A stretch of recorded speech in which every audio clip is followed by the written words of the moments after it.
how Leedskalnin flipped the magnets in his coral blocks and achieved anti-gravity. Leedskalnin lifted a coral stone with the chain hoist, just enough to get the wire cable, coming from the small box on the tripod, wrapped around the stone center. Then he went back to the tool shed and he cranked the flywheel and kept it turning with the reciprocating engine. The flywheel transmitted a frequency to the small box on the tripod.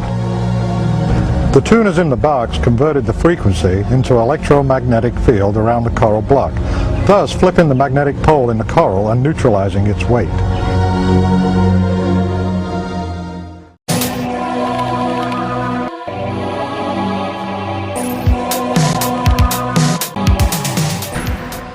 A mystery that cannot be explained. An enigma that defies reason. A surprising and unexpected answer.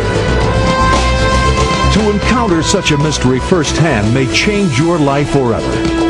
Face to face with the greatest riddles of the ages, the world's most profound mysteries reach out and touch your life in ways you never imagined possible.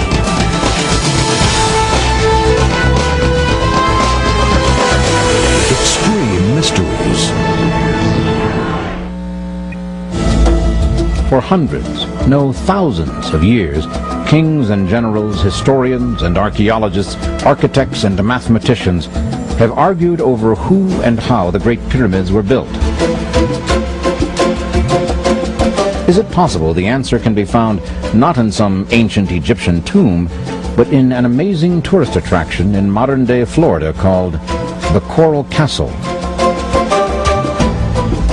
Barely 5 feet tall and weighing slightly less than 100 pounds, a man by the name of Edward Leedskalnin seems to have accomplished the Herculean feat of quarrying, cutting, moving, and raising 1,100 tons of coral rock using only simple tools. Could he have done it by himself? Is it possible that one man, a small man at that, could cut, quarry, and move these massive coral stones by himself? Could it be there is some secret of levitation or anti-gravity known to ancient builders that was rediscovered by Edward Leedskalnin? How could one man cut and set this 9-ton coral gate so precisely that even today a child can move it with one finger?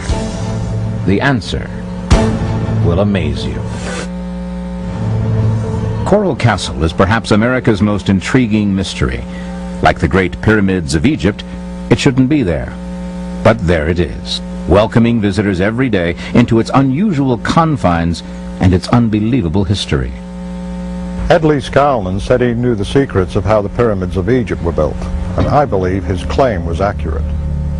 Did Leedskalnin somehow stumble onto some mechanism known only to ancient architects and use that knowledge to float enormous coral stones into place? Leedskalnin apparently devoted his entire life to this project.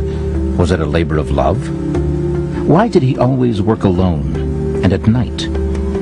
What was the great discovery he worked so hard to protect? The epicenter of Coral Castle's mystery is Ed Leedskalnin himself. Who was he? Why did he leave Latvia? And how did he finally end up so far away in Florida? And is there evidence that the story Leedskalnin told visitors about himself and the castle was less than the entire truth?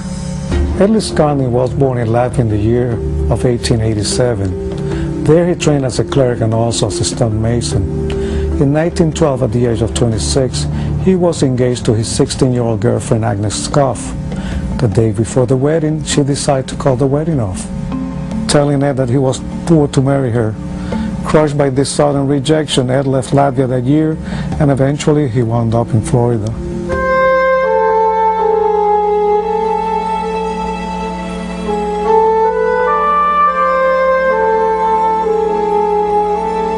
He constructed the Coral Castle as a future home for him, Agnes, and their children.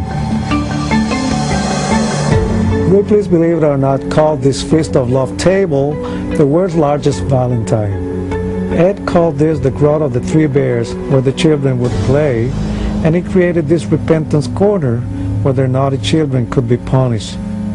There's a letter from Andres Stavro.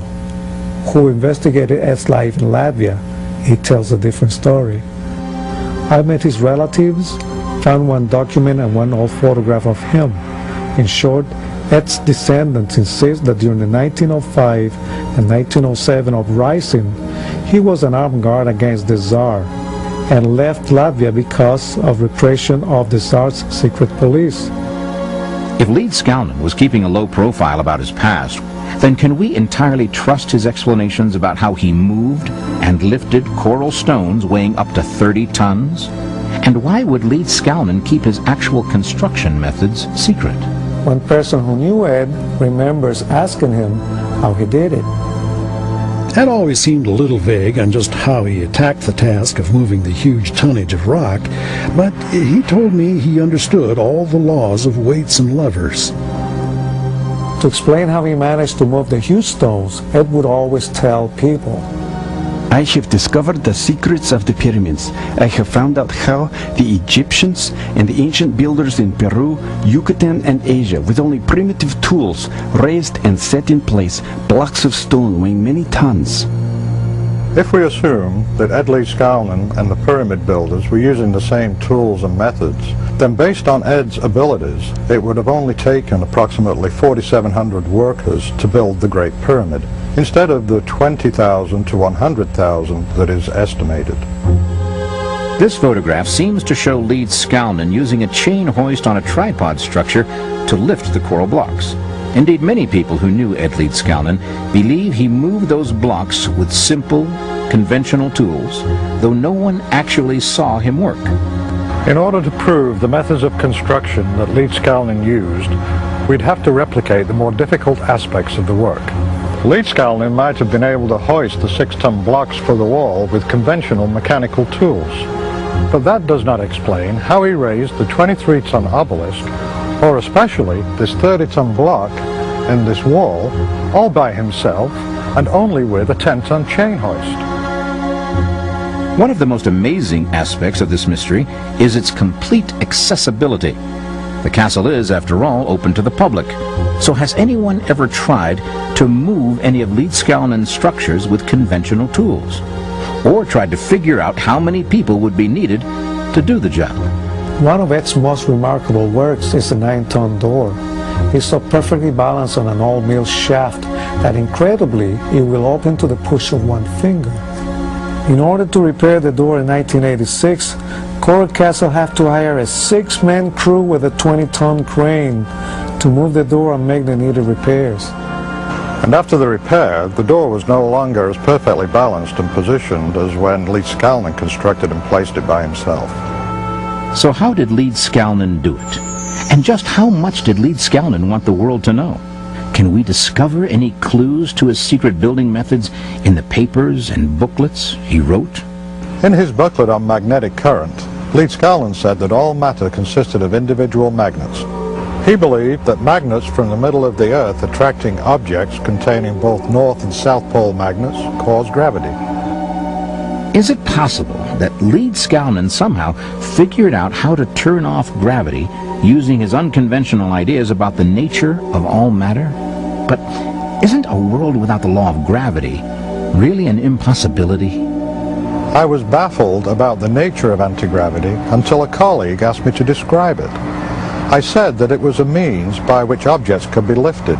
And then I realized that we were already applying anti-gravitational techniques in our everyday life. Like getting out of bed in the morning, or an airplane, rocket and forklift are all devices to overcome gravity.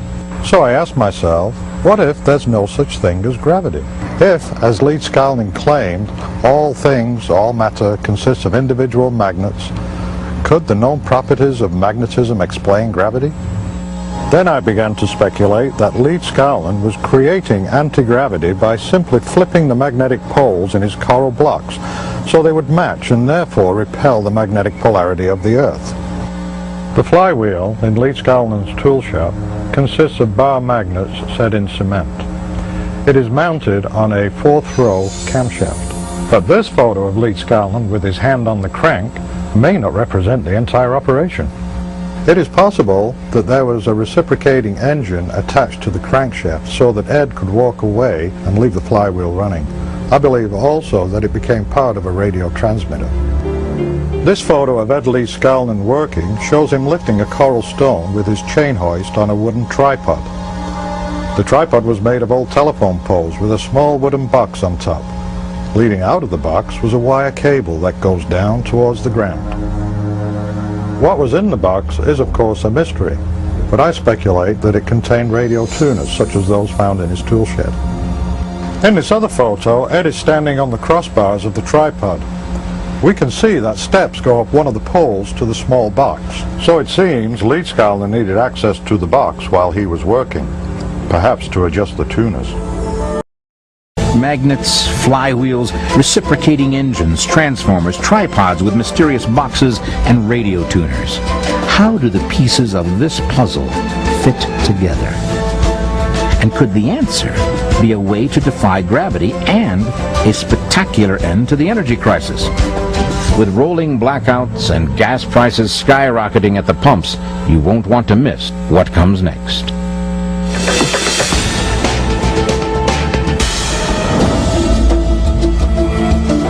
According to reports, whenever someone came up to the castle and rang the correct number of times to gain entrance, Leedskalnin would cover up his tools before coming out to talk to the person. Why was Leedskalnin so secretive about how he moved the huge coral stones? People also said he had a sixth sense to detect if someone was secretly watching, and he would immediately stop working and simply putter around. There is a mindset called the Italian tile layers syndrome. These renowned tilers would go all over the world laying tile for important buildings and people. No one was allowed to watch them because they were protecting their trade secrets. I believe that Leedskalnin had this kind of mindset. Was Ed Leedskalnin so secretive about his construction methods and about himself that he even used a hidden code in his writings? Leedskalnin self-published this curious little book called A Book in Every Home. Following each page, he left a blank page with this explanation.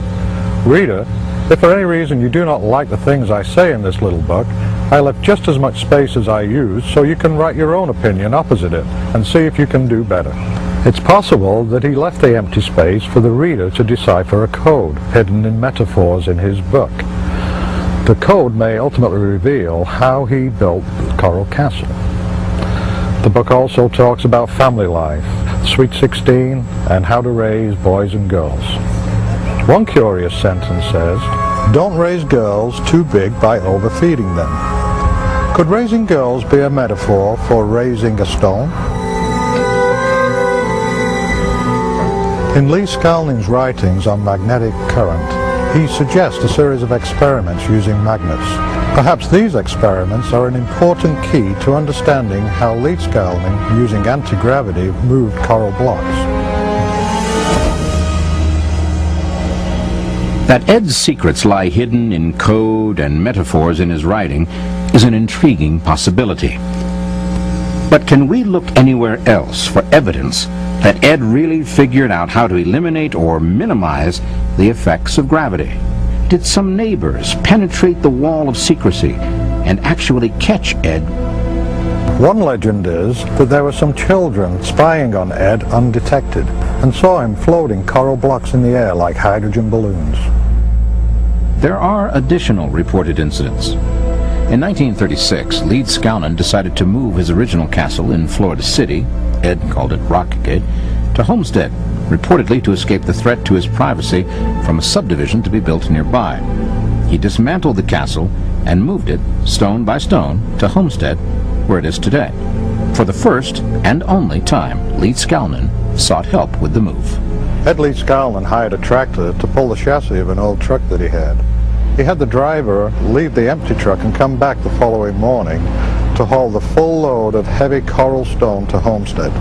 But once the driver came back unexpectedly after only 30 minutes.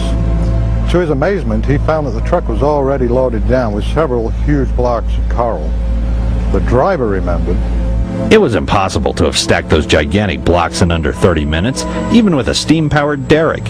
And Ed had no equipment, just a simple tackle and chain hoist. Yet there they were, piled like cordwood." When the truck moved the 23-ton obelisk, Leedskalnin told the driver that he would have it raised in position by the following morning. And indeed, when the driver returned the following morning, the obelisk was raised. But why did Leedskalnin undertake the daunting task of moving the entire castle 10 miles from Atlantic City to Homestead, Florida? Was there a reason besides the prospect of a housing development close to the castle?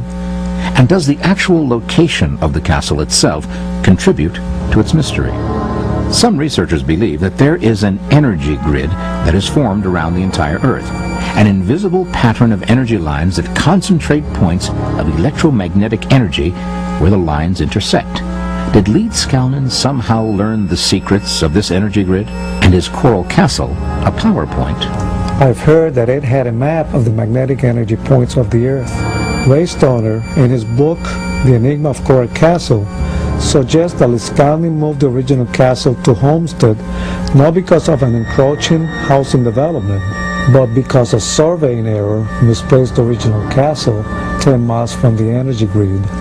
Captain Bruce Cathy, a commercial pilot and author, is considered the world's leading authority on the energy grid. I've just recently been running the given position of Coral Castle through my computer using the computer program that we've developed, and I found that there is a definite link with gravitational forces, and also a link there with the Earth's magnetic field. So it's obvious that Ed definitely knew something. There are other well-known anomalies and monuments on this energy grid, including Stonehenge on the Salisbury Plain in England and the pyramids and the Sphinx on the Giza Plateau. Interestingly, many questions surround the construction of these huge monuments and how they were built with the primitive technology of ancient times. Did Ed Leedskalnin really understand how to use this so-called energy grid? And is it even possible to speculate on how Leedskalnin used his unconventional view of matter and magnets to achieve anti-gravity? Here is my idea of how Leedskalnin flipped the magnets in his coral blocks and achieved anti-gravity. I believe Leedskalnin lifted a coral stone with the chain hoist, just enough to get the wire cable, coming from the small box on the tripod, wrapped around the stone center. Then he went back to the tool shed and he cranked the flywheel and kept it turning with the reciprocating engine. The flywheel transmitted a frequency to the small box on the tripod. The tuners in the box converted the frequency into electromagnetic field around the coral block, thus flipping the magnetic pole in the coral and neutralizing its weight. As yet, there is no working model based on my theory on how Leedskalnin easily moved his stones, but the day when that can be demonstrated is close. Perhaps some oddities reported about Leedskalnin do make sense. What about the neighbors who reported hearing Leedskalnin singing to the stones? The singing they heard might very well have been the sounds of frequencies coming from the flywheel and the box on top of the tripod as he moved huge blocks. There are a number of tantalizing clues. For example, here in Ed's tool shed are bottles wound with copper wire and a variety of radio tuners. What could be the significance of these objects? I believe Leedskalnin was experimenting to find the frequencies that would work to flip the magnets in the block, and perhaps each block had a different resonant frequency. If all of this, or if any of this is possible, perhaps even some of the structures constructed by Ed Leedskalnin at Coral Castle take on a new significance. For example, isn't it going just a bit far to create a separate room for the punishment of children you don't know if you'll ever have? I discovered that Ed's repentance corner is like a dead sound chamber, where perhaps he listened to different frequencies on his radio tuners. Ed Leedskalnin's construction of Coral Castle seems to elude any explanation based on known science and conventional tools. But what if we open our minds just a little bit? What if it really is possible to eliminate or greatly lessen the effect of gravity? What would the world look and be like with a new science and Ed Leedskalnin's tools? Could it help explain some mysteries from our past? Leedskalnin would appreciate that I'm here at the Florida table, cut into the shape of the state of Florida.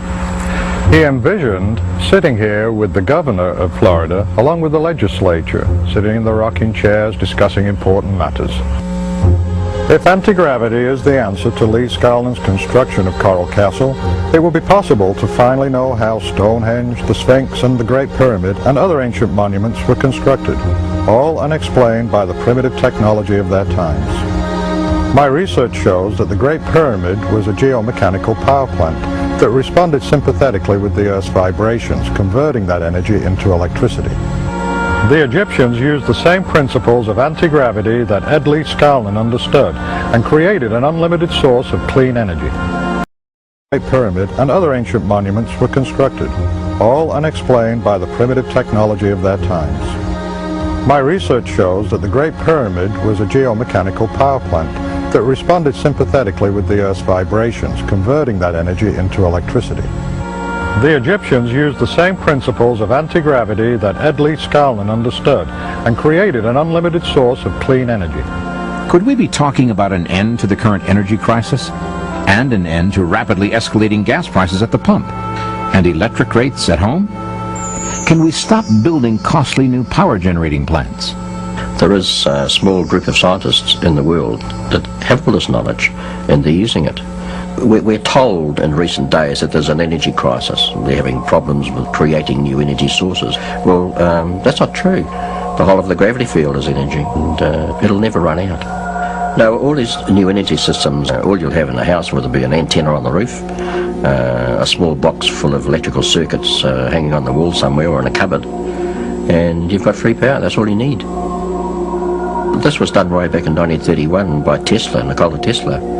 He took the motor out of a Pierce Arrow car, put one of his electric motors in it, ran a car with the same method. He had approximately about 6 foot of aerial sticking at the back of the car. He had a small box under the dashboard full of electric circuits and a few valves, and he was getting 90 miles an hour out of the thing. Now, I think we can boil this all down to saying that we could have a future with a world with unlimited energy available and with no pollution.